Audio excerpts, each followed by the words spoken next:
Out today, covering these OWLS. Obviously, Saturday we talked about it already, but wasn't the performance we wanted against a very good, very solid Western Kentucky team. The turnovers were a factor in the game. Not being able to get off the grass on third down was a factor in the game. It kind of became a critical part. Both of those things became critical as the game went on. And I think Tyson's just done a fabulous job assembling a great football team. They got great schemes and they play incredibly hard. And so with that, your margin for error is going to be very small. And we made too many of those critical errors on Saturday to win a game. So my message to the guys has been very simple. Let's do your job. Do your 111. Let's make sure we're locked in. Let's make sure we're putting our best foot forward against the defending conference champions as they roll in here this weekend. So it's our final home game of the season, which means it's the final home game of a lot of these guys' careers here at Rice. With it being senior day, I'm excited for these guys to get a chance to go out there, to be honored in pregame, and then get a chance to perform at Rice Stadium one more time. So we're going to play a great football team. I don't think it's any secret what Jeff Traylor's done there. You talk about how he's built the thing at UTSA with their transfers. You talk about how he's grown players within their program and developed them. So I have so much respect for their football team, the talent that they have, and I have that much respect for Jeff, him as a coach, him as a person. So I think it's going to be a great matchup. But again, I think this game, like all of them, will be about us. And I do think it's a really cool thing for our seniors. We'll have them talk. We'll have them talk to the team about what this means for them being their last game here. And man, I'm so proud of that group of seniors. I'm glad we get the opportunity to celebrate all the things that they've done coming into this program, and certainly leaving it better than they found it, and all the work that they put in, from helping us as a coaching staff to helping the young guys develop. Really proud of this group. So it'll be a little bit emotional in pregame, and then we'll put that aside, and we'll get to that football game at hand when that ball is kicked off. So with that, I'll open up for any questions. Goals are still intact. One more time? Goals are still intact? Goals are still intact. Well, not all of them. Not all of them are in our control, that's for sure. We gave up that right when we lost Saturday about playing for a conference championship and hosting it. Is it possible? Yeah, but we need help from other people right now. Bowl game, some people say it's already secure, and I don't want to think like that. I want to say, we've got to go earn this thing. We've got to win these next two games and put ourselves in the position we want to be in. When you kind of sat through before the season, what was it? Your floor of what you wanted, was it 5 wins? Was it a bowl game? Well, no, you know me. I always talk process and progress, but I wanted it to be a little more than incremental progress, right? I wanted to take a bigger jump. I wanted to earn that bowl game, and I wanted to play for a conference title. I thought those were things that if we played well on 12 Saturdays, we would have a chance to do. And we played well on some Saturdays, but we didn't on others. And so we don't have that opportunity anymore. And then when you kind of look at this week, conference title or not, it feels like every year, past couple of years, y'all have found a way to knock off one of the big dogs in this conference, somebody who's at the top of the standings. Does that add any special meaning to this game, the senior day, the stature of the opponent, and in-state rivalry? Well, I like where your head's at, I'll tell you that much. I certainly would love the opportunity to do what we've done in some past years, and maybe that's upset the apple cart in this conference as we go down the stretch here. The other thing we've been pretty good at is winning on senior day and understanding how much it means to these guys and making sure everybody's locked in and focused going into the week in every practice we have, and then performing well on game day. And our guys have done that here. So that's what makes me very optimistic. Also, the way we practiced yesterday makes me very optimistic. We're doing things the right way. We're attacking the process. Now we got to go have a great Tuesday practice, as we always talk about, great Wednesday. Continue on throughout the week, and then we got to perform on Saturday. But our ability to do so, I believe in tremendously. And especially because you probably never have to go back to Bowling Green and freeze again. But these guys are going to be on the schedule, at least for the next 4 years, going with you to the American. Yep. And again, what a great team to have on our schedule with only being 3 hours apart in proximity. They have been the class of Conference USA. Certainly last year, they elevated their team. They beat a Big Ten team, and they've scared everybody they play. And they haven't lost a conference game this year. So this is a really, really good football team. I think we all can acknowledge that. But I also think it's really cool anytime you play a team in Texas where a lot of our guys went to high school together and played against each other and have those backstories that make rivalries what they are. So I'm glad this one will continue. And like I said, like aside from the days we play each other, I think the world of Jeff Traylor, and I consider him a friend. And then how do you flip the script from last year? Because this game went south and kind of snowballed. Man, I watched that game so many times in the last 48 hours. I actually told the team this last night. Like, you watch it, and they're going to see it in all their cut-ups, because we included it in the cut-ups, because it's largely the same, offense and defense from a structure standpoint, from a play standpoint. The bodies have changed, the people have changed, but the people on our sideline have changed immensely too. And that's what I see. Like, we are so different than that team. The way we perform. Number one, we performed terribly last year in that game. Number two, like when you look at it position by position, like you just feel like we've upgraded. And a lot of times it's the same person, it's just a better version of himself. And that's really cool when I look at some of the plays we made or didn't make last year in that game and what I know we're capable of now. That's what gets me excited. Coach, the fifth-year seniors, is that part of your first recruiting class? The 5th years are the 6 years where there's 5, 6 years, I believe, that are prior to me arriving. Okay. That have stuck it out since day one. Yeah. So 6th year, 5th year, just regular seniors, like you just feel a big attachment to the seniors.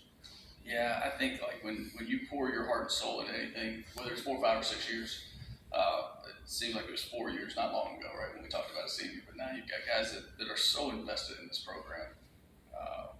I so badly wanted to see them have success. And then I know the turnover was a big story last week, but it's just like when you guys don't have the turnovers, it's an obvious thing with football, turnovers and penalties, but when you limit the turnovers, you guys have great results. Yeah, we're a good football team, good offense when we do that, when we limit turnovers. Yeah, it's almost like Butterface, right? Like everything's good, Butterface. Like everything's good when you look at this play-by-play, except for the turnovers. And as a matter of fact, if you look at it, you think what a close game that was. What a battle that must have been. We had more first downs than them. We possessed the ball for 37 minutes. There were so many good things mixed in there. But you can't say that. Like the turnovers are everything. We know how much of an effect they have on college football games. So we just can't live that way. We've got to protect the football. And our defense got us 2 turnovers and a 4th down stop.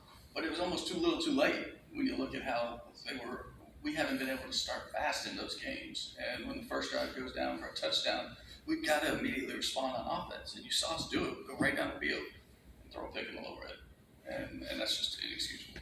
Yeah. Coach, you got one of your quarterbacks here tonight. What's your quarterback situation for this week? Yeah, we got about 5 of them on the roster. And I don't know that I can give you a straight answer today. What I can tell you is that, Shoki came in and finished out the game, and he took a lot of reps with the ones yesterday and did a really nice job. TJ was at practice and did all the things in drill work, which is probably more than I expected him to do yesterday. He's still hurting, and I have no idea exactly what the future looks like at that position. We're taking it day by day. I heard Sean McDermott talk about Josh Allen last week as hour by hour. We're not quite there yet, but we're day by day, and whoever the trainers say is in a position where they're cleared to perform and they're ready to perform, we're going to go out there and do it. But as far as I know, Shoki's pretty healthy, so we're counting on him to go out there and have a great day today. What's his skill set? What do you like about him? Oh, shoot, we chose him. We recruited him. He actually played for a cool program that did a lot of really good things, but they had an offensive line that had an aversion to blocking. So, like, he saw a lot of touchdowns, celebrated a lot of touchdown throws on his back. And the courage to step into throws and do some of that, that's what we fell in love with. And, I don't know that he beat TJ in the foot race, but he's not a statue either. He's a guy that has the ability to run back there and has proven he has the courage to play this game at a high level. His growth from spring through training camp to even during the season has been fabulous. How about the growth of Blake? Notion that he's been getting more minutes. Yeah, Blake's playing at a high level. Blake's a lot to deal with. The pressures, the hits he's getting on the quarterback. I'll let him tell you his nickname, but that dude that dude's doing some really good things in our program, to say the least. Did UTSA, they're so good, you talk about how good they are and everything. What kind of jumps out at you? Frank Harris, Yeah. phenomenal. You know, I was watching a game after we played UTEP on the Thursday. I got to watch their game versus UAB and listen to the TV announcers, and they did a poll, just a straw poll of who is the Conference USA Player of the Year at this point. And it was like 90% voted for Frank Harris. I was like, I agree, he's phenomenal. And so he's what makes such a big difference for him this year. This is what I have so much respect for, is they lost a lot of super seniors off last year's team. Like some ridiculous amount. I don't know if it was 20 seniors or 28 seniors they had last year. And they're still undefeated in the conference. They're still right back in the driver's seat. And I think it's a testament to Coach Traylor and the staff, but also Frank Harris. And that group of receivers has been fabulous. You know, I think it's a shame number one got hurt because Clark was doing a great job. But you look at Zachary Franklin, number 4. You look at Joshua Cephas, Aaron Cephas' little brother, and the effect he's having game in and game out. Like Cephas is averaging something like 10 balls and 84 yards a game. Like he's affecting the game in a positive way. He's a punt returner. You can tell how much they trust him. So they got a good group of guys over there. And then their defense, with almost a new cast of characters, they're still bullying people up front. They're still playing their 3-4-2 gap in, and you know, it all looks the same. Then they slant out of the gap and slant strong or slant weak, and the disruption they're causing right now. Their safeties have always played at a high level.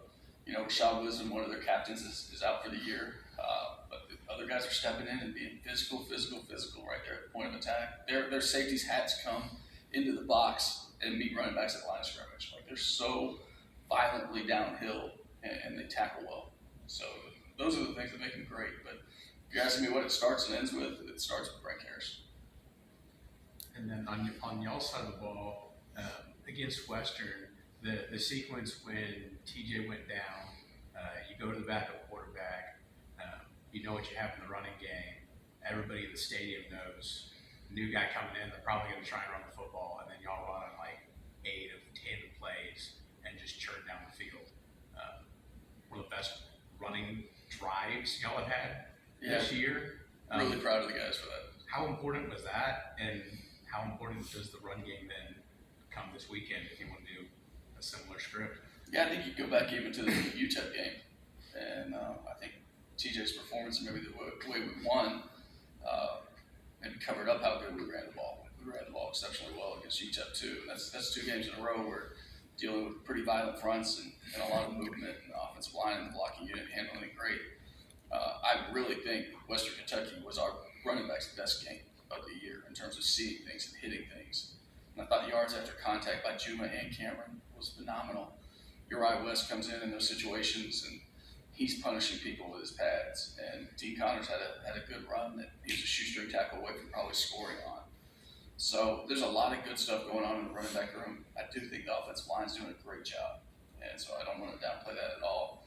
But for Shote to come in there and on his first play, he threw the ball. He made the right read and threw the ball, and that was great to see. And then you do put together a good drive and go down the field and put it in the box.